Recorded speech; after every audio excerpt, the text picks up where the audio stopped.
দর্শকগণ, আমরা এখানে জড়ো হয়েছি আলোচ্য বিষয় আলোচনা করবার জন্য যে কিভাবে ব্যাংক অ্যাকাউন্ট খোলা যায়।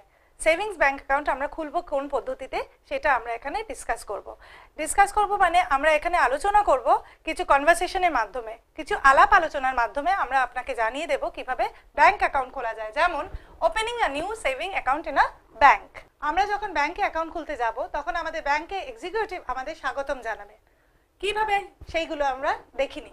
Executive, welcome to your bank, how can I help you. আমরা যখন প্রথম যাব তিনি আমাদের জিজ্ঞেস করবেন যে তিনি কিভাবে আমাদের সাহায্য করতে পারেন। আমাদের ব্যাংকে আপনাকে স্বাগতম, বলুন আপনাকে আমি কিভাবে সাহায্য করতে পারি। তখন আমি অ্যাজ আ কাস্টমার তখন আমি তাকে কি বলতে পারি, customer I need to open a saving bank account in your bank. তখন আমি জিজ্ঞেস করব, আমি তাকে বলবো যে আপনাদের এখানে ব্যাংকে আমি একটা সেভিং অ্যাকাউন্ট খুলতে চাই, কিভাবে সেই সাহায্যটা পেতে পারি। আপনাদের ব্যাংকে একটি সেভিংস অ্যাকাউন্ট খুলতে ইচ্ছুক আমি। Executive, sure, we will help you sir, for that you have to fill a form to open an account. Executive তখন আমাদের বলবে কি করণীয়। তিনি হয়তো বলবেন যে একটা ফর্ম ফিল আপ করতে হবে, যার বিনিময়ে আমরা খুব সহজেই সেভিংস ব্যাংক অ্যাকাউন্ট খুলতে পারবো। নিশ্চয়ই আপনাকে আমি এই বিষয়ে সাহায্য করব, তার জন্য আপনাকে একটা ফর্ম ভরতে হবে। কাস্টমার, তখন কাস্টমারের প্রশ্ন হবে can I get a form, আমি কি একটা ফর্ম পেতে পারি, তার বিনিময়ে আমি সেভিংস অ্যাকাউন্ট খুলবো, আমি কি একটি ফর্ম পেতে পারি। এই হচ্ছে, এইভাবে আমরা আলাপ আলোচনা চালিয়ে যাচ্ছি। Sure you will get it, তার মানে উনি আমাকে নিশ্চয় করে বলল যে আমি ফর্ম পেতে পারি, নিশ্চয়ই আপনাকে ফর্ম দেওয়া হবে। কাস্টমার, আমি তখন কাস্টমার হিসেবে কি বলতে পারি, what is the minimum balance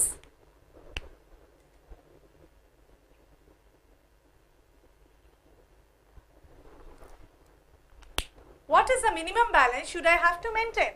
আমি তখন ওনাকে জিজ্ঞেস করতে পারি যে কি মিনিমাম ব্যালেন্স আমার সেইখানে রাখতে হবে, সর্বনিম্ন কত টাকা দিয়ে ব্যাংক অ্যাকাউন্ট খুলতে হবে, এটাই আমার তখন জিজ্ঞাসা থাকবে ওনার কাছে। Executive, it is ₹500 without checkbook facility and ₹1000 if you want a checkbook তখন এক্সিকিউটিভ জানাবে যে আমি যদি চেক বই না নিতে চাই তাহলে আমি 500 টাকা দিলেই আমার ব্যাংক অ্যাকাউন্ট খোলা হয়ে যাবে, আর যদি আমি চেক বই চাই তবে আমাকে 1000 টাকা জমা রাখতে হবে ব্যাংকে। যদি আপনি চেক বই নিতে না চান তবে আপনাকে 500 টাকা দিয়ে ব্যাংক অ্যাকাউন্ট খুললেই চলবে, আর চেক বই নিতে গেলে আপনাকে 1000 টাকা রাখতে হবে। কাস্টমার, আমি একজন কাস্টমার হিসেবে কি বলবো, I can opt for the letter option, আমি বলবো যে আমি দ্বিতীয় অপশনে আমি যাব। দ্বিতীয় অপশন মানে যখন আমি ব্যাংকে অ্যাকাউন্ট খুলতে গেলাম তখন আমাকে তিনি বিবরণ দিলেন, এক্সিকিউটিভ বললেন যে 500 টাকা দিলে আমি কোনো চেক বই পাবো না, কিন্তু 1000 টাকা জমা রাখলে, দ্বিতীয় অপশন ওনার ছিল যে 1000 টাকা জমা রাখলে আমি চেক বই ফেসিলিটি পেতে পারি। তাই জন্য আমি সেটা হিসেবে আমি দ্বিতীয় অপশন বললাম যে আমি 1000 টাকা দিয়ে একটা ব্যাংক অ্যাকাউন্ট খুলবো যাতে আমি চেক বই ফেসিলিটি পেতে পারি। আমি দ্বিতীয়টাই বেছে নেব, এটাই আমি তাদের কাছে বললাম। Executive, shall I get the supporting documents? Executive, আমি নথিপত্র এনেছি কিনা সেটা আমার থেকে জিজ্ঞেস করবে। আমি কি আপনার সঠিক নথিপত্র পেতে পারি, এটাই ওনার প্রশ্ন হবে। কাস্টমার, আমি অ্যাজ আ কাস্টমার আমি তখন কি বলবো, what are the documents required for that, আমি জেনে নেব সে কি নথিপত্র আমার থেকে চাইছে। যেমন কি নথিপত্র আমাকে তার জন্য জমা দিতে হবে, আমি সঠিকভাবে না জানলে আমি তো ব্যাংক অ্যাকাউন্ট খুলতে পারবো না। Executive, 1 ID proof, an address proof and 2 passport size photographs. উনি আমাকে জানালেন যে আমার কি নথিপত্র জমা করতে হবে। প্রথমত আমাকে একটা আমার নিজস্ব পরিচয়পত্র জমা করতে হবে, আমার প্রমাণ যে আমি ভারতীয় বা আমি যেখান থেকে এসেছি সেই প্রমাণ হচ্ছে আইডি প্রুফ আমার কাছে, আমার ঠিকানার একটা প্রমাণপত্র জমা দিতে হবে, আর 2 কপি পাসপোর্ট সাইজ ফটোগ্রাফ জমা দিতে হবে। যেমন নিজস্ব পরিচয়পত্র, ঠিকানার প্রমাণপত্র আর 2টো পাসপোর্ট সাইজের ছবি, এগুলো আমাকে জমা করতে হবে, তিনি জানালেন। Customer, I have all these documents, we can proceed. আমি কাস্টমার হিসেবে ওনাদের জানালাম যে আমি সব নথিপত্র আজকে এনেছি, আমি এগিয়ে যেতে পারি। আমি অর্থাৎ এগিয়ে যেতে পারি মানে আমি আজকে ব্যাংক অ্যাকাউন্ট খুলতে পারি, আমার কাছে সব নথিপত্র আছে, আমরা এগিয়ে যেতে পারি। এই পয়েন্টের মাধ্যমে আমরা আপনাকে বোঝালাম যে কিভাবে ব্যাংক অ্যাকাউন্ট, নতুন ব্যাংক অ্যাকাউন্ট যখন আপনি খুলবেন যাতে সমস্যার সম্মুখীন না হন, এইভাবেই আপনাকে আলোচ্য বিষয়ে আপনাকে জ্ঞান করে দিলাম যাতে আপনি পরবর্তীকালে কোনো অসুবিধাই ফেস না করেন, ব্যাংক অ্যাকাউন্ট ইজিলি ওপেন করতে পারেন।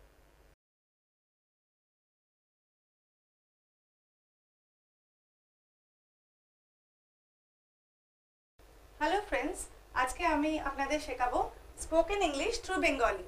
আমরা স্পোকেন ইংলিশের মাধ্যমে বেঙ্গলি শিখব। আমাদের ভারতবর্ষ হলো বৈচিত্র্যময় দেশ। এখানে নানান ভাষাভাষীর লোকের বাস এবং মোর দ্যান 30 ল্যাঙ্গুয়েজেস। এখানে আমরা অনেক লোক এখানে থাকে যাদের ভাষাভাষী আমরা বুঝতে পারি না, ভাষাটা ঠিক মতো রপ্ত করতে পারি না। তার জন্য আমাদের দরকার একটা কমন ল্যাঙ্গুয়েজ, সেটাই হচ্ছে ইংলিশ।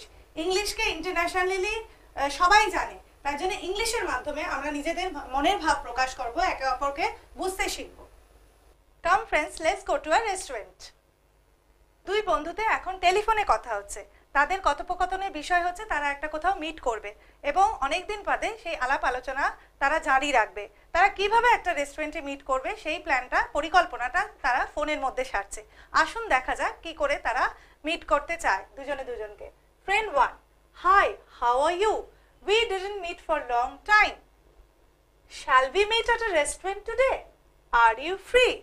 প্রথম বন্ধু দ্বিতীয় বন্ধুকে জিজ্ঞেস করছে যে সে ফ্রি আছে কিনা, তবেই তারা মিট করতে পারে, কারণ তারা অনেকদিন দেখা করেনি। তারা দুইজন প্রাণের বন্ধু।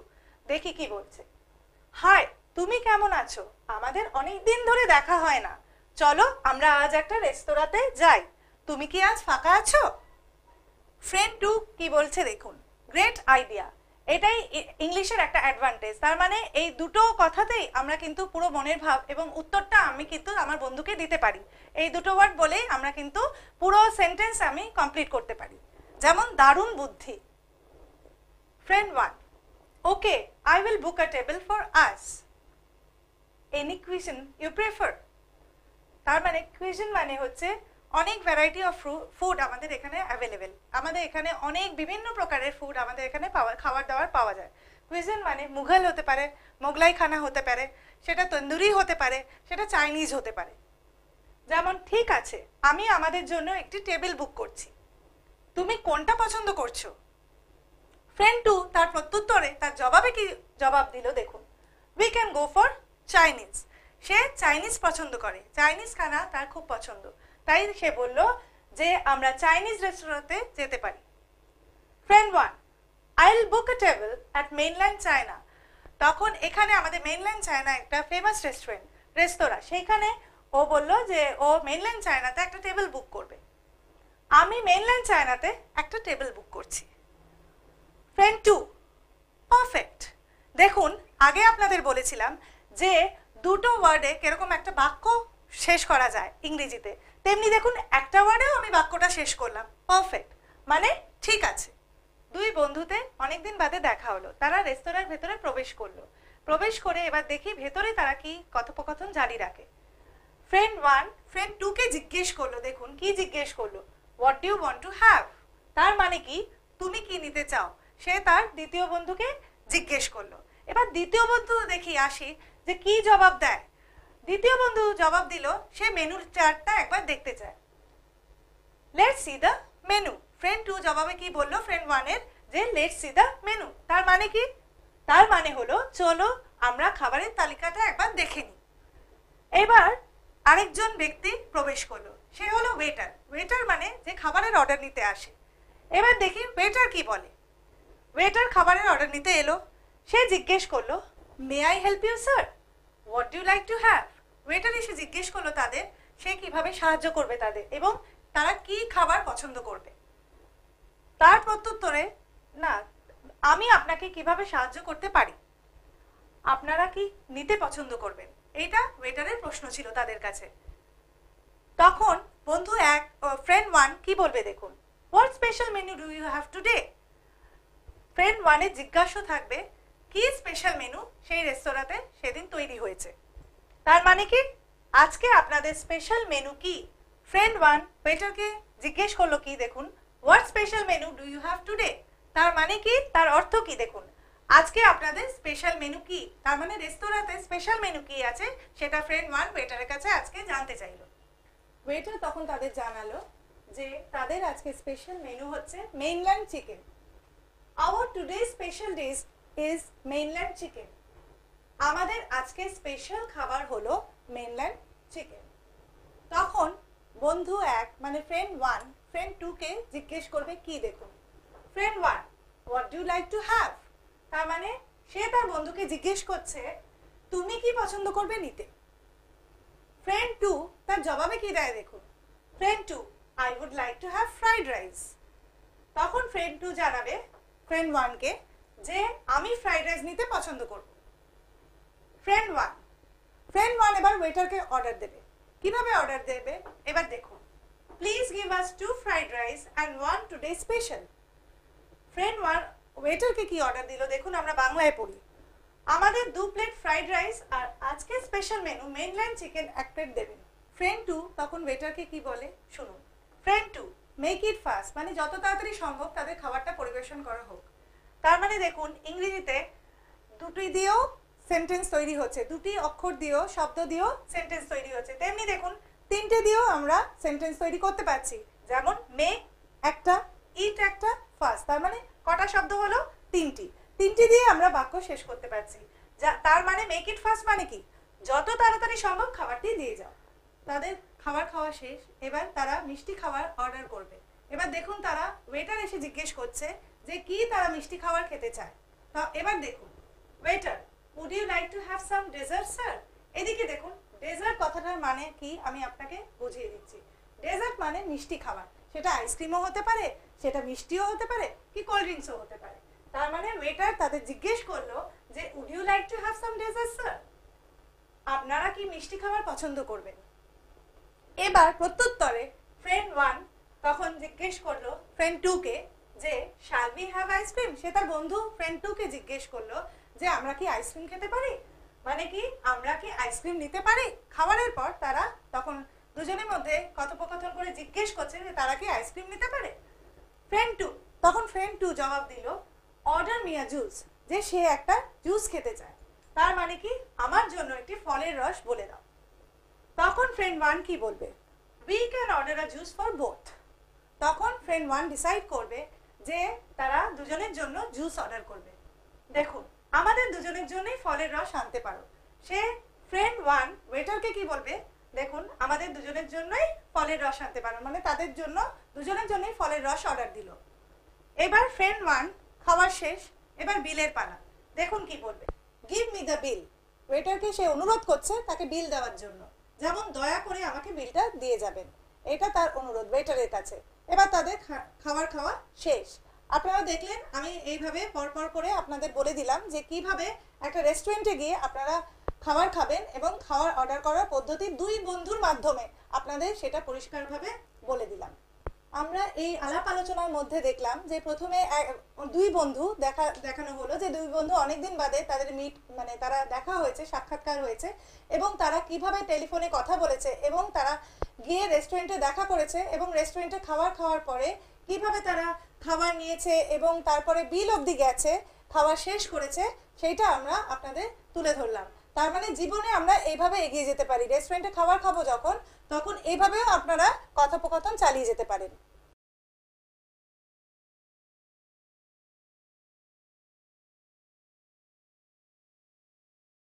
কনভারসেশন ইন অ্যান ইন্টারভিউ মানে আমি কিভাবে একটা ইন্টারভিউ একটি ছেলে বা একজন মানুষ কি করে ব্যক্তি সেই ইন্টারভিউ ফেস করছে সেটা আপনাদের তুলে ধরবো। কিভাবে সে তার এমপ্লয়ির সাথে কথোপকথনের মাধ্যমে সে কিভাবে ওখানে অ্যাপয়েন্টেড হচ্ছে সেটা আমি আপনাদের সামনে এখন তুলে ধরছি। এখন আমি আমার আলোচ্য বিষয় আলোচনা করব আপনাদের সাথে। প্রথম, এমপ্লয়ি যখন ঢুকছে তখন কি সে বলবে?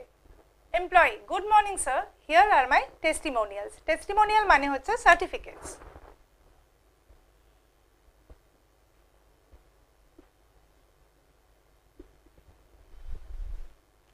সে প্রথমে কি বলে ঢুকবে আমরা সেটা দেখি। সুপ্রভাত স্যার, এখানে আমার শংসাপত্র। Employer, what is your past experience? Employer যখন জিজ্ঞেস করবে তোমার পূর্বের অভিজ্ঞতা কি, সে তখন কিভাবে জবাব দেবে আমরা দেখছি। তোমার পূর্বের অভিজ্ঞতা কি আছে? Employee, I have been working as a sales manager. তখন এমপ্লয়ি বলবে যে সে কোথায় কাজ করেছে এবং সে কতদিন কাজ করেছে। I had been working as a sales manager for last 3 years. Last 3 বছর ধরে সে কোথায় কাজ করেছে সে বলছে। আমি আগে 3 বছর সেলস ম্যানেজার হিসেবে কাজ করেছি। Employer, what was your role and responsibilities as a sales manager? তখন এমপ্লয়ার জিজ্ঞেস করবেন যে উনি আগে যে কোম্পানিতে কাজ করেছে সেখানে ওনার দায়িত্ব কতটা ছিল। তখন জবাবে উনি উত্তর দিলেন, আপনার দায়িত্ব কি ছিল আগের কোম্পানিতে? I had the responsibilities of 5 team leaders. উনি বলবেন যে ওনার কতজন দায়িত্বে ছিলেন, ওনার আন্ডারে উনি বলছেন যে আমার দায়িত্বে 5 জন টিম লিডার ছিল। Employer, here we have an opening for a senior sales manager. এবার এমপ্লয়ার ওখানে ওনার কি জব করতে হবে সেটা এমপ্লয়ার এমপ্লয়িকে বুঝিয়ে বলছেন। How do you feel that you are fit for this? এবং জিজ্ঞেস করছেন যে আপনি কি এর জন্য যোগ্য, সেটাই জিজ্ঞেস করে নিচ্ছেন। এখানে আপনার জন্য সিনিয়র সেলস ম্যানেজারের পদ খালি আছে, আপনি কি তার জন্য নিজেকে যোগ্য বলে মনে করেন? Employee, I had an experience of more than 5 years, so I feel that I have an ability to prove myself best in your company. তখন এমপ্লয়িকে বুঝিয়ে বলছেন তার অভিজ্ঞতার কথা এবং তিনি নিজেকে দক্ষ বলে প্রমাণ করতে পারবেন, সেটাই তিনি মনে করেন। আমার পূর্বে 5 বছরের অভিজ্ঞতা আছে, আশা করি আমি আমার দক্ষতা প্রমাণ করতে পারবো। Employer, what is year salary expectation? Employer জিজ্ঞেস করবে তার এমপ্লয়িকে যে আপনি কত বেতন আশা করেন। Employee, it is negotiable sir. সেটি আলাপ আলোচনার দ্বারা মীমাংসা করা যাবে, এটি তার উত্তর হবে তখন। Employer, if you are selected we will let you know. তখন এমপ্লয়ার জবাব হবে, আপনাকে যদি বিবেচনা করা হয় যে আপনি এই পদের জন্য যোগ্য, তাহলে আমরা আপনাকে খবর দেব। তার মানে কি, আপনি যদি মনোনীত হন তবে আপনাকে জানানো হবে। Employee, thank you for giving me your valuable time. আমরা যখন ইন্টারভিউ শেষ হচ্ছে আমরা তখন ধন্যবাদ দিয়ে সেটাকে কমপ্লিট করছি। আমরা মানবিকতার খাতিরে এবং সে যে আমাদের সাথে ভ্যালুয়েবল, তার মূল্যবান সময় এতক্ষণ নষ্ট করেছে তার জন্য তাকে ধন্যবাদ দিয়ে এবং সেইভাবে আমরা আমাদের আলাপ আলোচনা শেষ করব। যেমন, আপনাকে ধন্যবাদ আপনার মূল্যবান সময় দেওয়ার জন্য। এই পদ্ধতিতে যদি আমরা ইন্টারভিউ ফেস করি আমি মনে করি যে আমরা কৃতকার্য হব।